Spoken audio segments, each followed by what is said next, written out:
समंदर जितना खूबसूरत है उतना ही खतरनाक भी।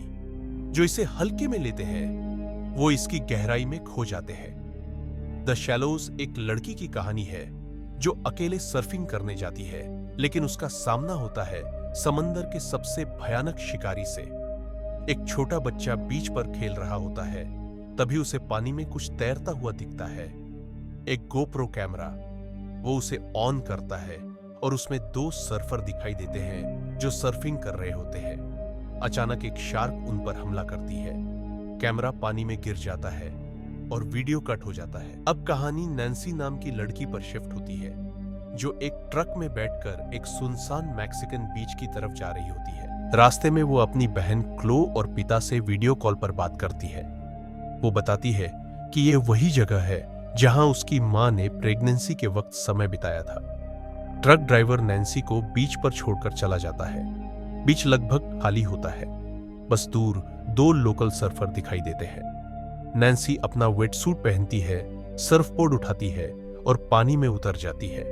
तीनों मिलकर सर्फिंग करते हैं। कुछ देर बाद नैन्सी किनारे लौटती है और अपनी बहन और पिता से दोबारा बात करती है। वो अपनी मां की मौत का जिक्र करती है जो कैंसर से हुई थी।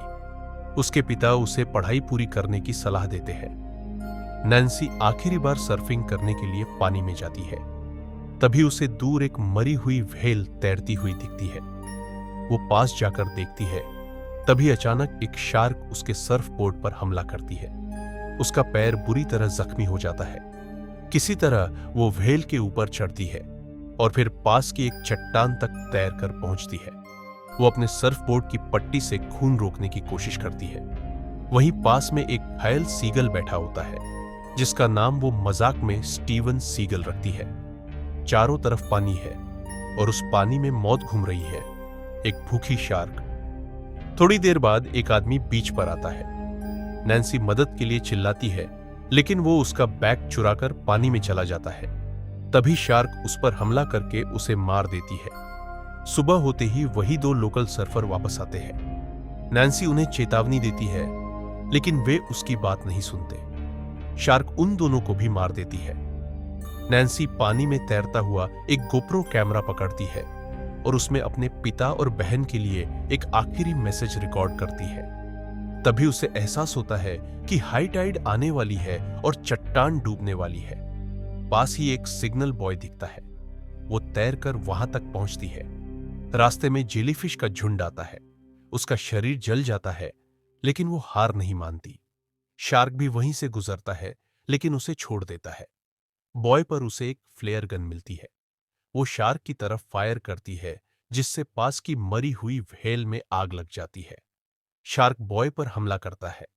बॉय के लोहे की रॉड्स नैन्सी को एक आइडिया देती है। वो खुद को गहराई में खींचती है। शार्क उसका पीछा करता है और सीधा जाकर लोहे की रॉड्स पर टकरा जाता है।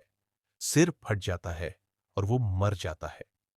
फिल्म के आखिरी सीन में दिखाया जाता है कि 1 साल बाद नैन्सी फिर से सर्फिंग कर रही है, इस बार अपनी छोटी बहन के साथ।